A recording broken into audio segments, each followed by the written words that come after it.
مذاکرات کہاں پہنچے؟ ہم نے دیکھا کہ ایران کے فورن منسٹر جو ہیں انہوں نے فلائی کیا پاکستان کے لیے، پاکستان سے عمان گئے، عمان سے ابھی دوبارہ خبریں ہیں کہ پاکستان پہنچ چکے ہیں، اور پاکستان کے بعد دوبارہ ان کا شاید دورہ متوقع ہے ماسکو کا، اور پھر اس کے بعد دوبارہ وہ ایران آئیں گے۔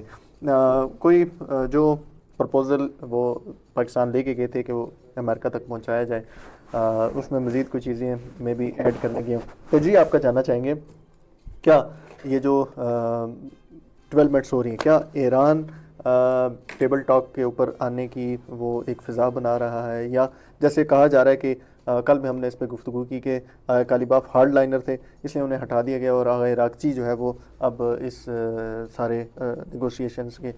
پروسیس کو آگے کنٹینیو کریں گے، کیا کہنا چاہیں؟ جی بالکل، جب سے آپ نے دیکھا کہ جنگ بندی ہو گئی، ایک سیز فائر ہوا ہے، اس کے بعد سے یہ مذاکرات کا سلسلہ چل رہا ہے، اور آپ نے دیکھا کہ اسلام آباد کے اوپر اندر جو ہے وہ ایک مذاکرات کا ایک سلسلہ ہوا۔ تو ایران نے ابھی بھی جو ہے پہلی دفعہ بھی جب اسلام آباد میں گئے تھے تو انہوں نے اپنا پیغام پہنچایا اور اپنا وفد لے کر گئے، اور پوری طرح سے جو ہے وہ سیریس تھے مذاکرات کے بارے میں۔ اسی طرح سے ابھی بھی آپ نے خود دیکھا کہ پچھلے 2 دنوں میں جو ہے ان کا جو وزیر ایران کا جو وزیر خارجہ ہے وہ دوروں میں ہے، پاکستان گئے، پھر مختلف ممالک، پھر دوبارہ پاکستان کی طرف۔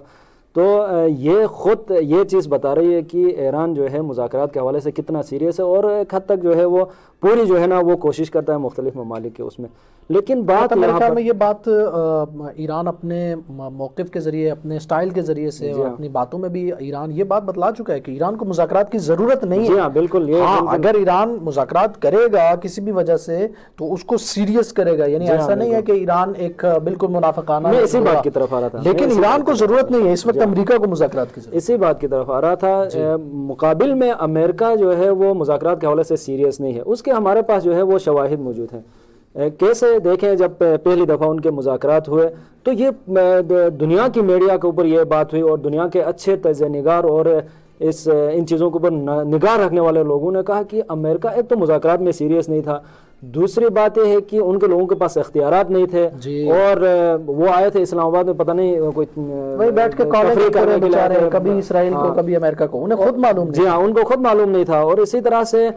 خود اس وفد کے پاس اتنے اختیارات نہیں تھے، پھر جو ہے وہ سیریس بھی نہیں تھے۔ تو ایرانی وفد نے دیکھا کہ یہ جو ہے پتہ نہیں کس چیز کے لیے آئے ہیں، ہم تو مذاکرات کے لیے آئے تھے، ایران پورا ڈیلیگیشن لے کر گیا تھا۔ تو اس بنا پہ ہم یہ کہہ سکتے ہیں کہ امریکہ سیریس نہیں ہے مذاکرات کے لیے، ایران کی اپنی پوری کوشش ہے۔ اس کے علاوہ دیکھیں، یہ میرے خیال میں اگر میں رک کے یہاں پہ عرض کروں کہ امریکہ مذاکرات کے حوالے سے سیریس نہیں ہے، اس کا مطلب ہمارے نزدیک یہ ہے کہ امریکہ مذاکرات میں بھی صرف اور صرف وہی بدماشی چاہتا ہے جو اس نے نظامی اور جو اس نے فوجی میدان میں ایک کرنے کی کوشش کی۔ حالانکہ مذاکرات یا نیگوسیشن یا ڈائیلاگ کیا ہوتا ہے کہ آپ افہام و تفہیم، دوسرے کو سمجھنے کی کوشش کرتے ہیں، اپنا موقف سمجھانے کی کوشش کرتے ہیں، اور پھر آپ جو ہے کچھ دوسرے کے پوائنٹس مانتے ہیں، کچھ اپنے پوائنٹس منواتے ہیں، تو اس طرح سے آپ ایک جو ہے وہ اتفاق اور نتیجے کی طرف پہنچتے ہیں۔ امریکہ کیوں سیریس نہیں ہے؟ کیونکہ امریکہ جس طرح سے رہبر شہید کرنا چاہتا ہے، رہبر شہید نے بھی فرمایا تھا کہ امریکہ یہ کہتا ہے، مذاکرات امریکہ کے ہوتے یہ ہیں کہ دیکھو یہ جو میں کہہ رہا ہوں یہ مان لو، اور جو تم کہہ رہے ہو اسے میں نہیں مانوں گا۔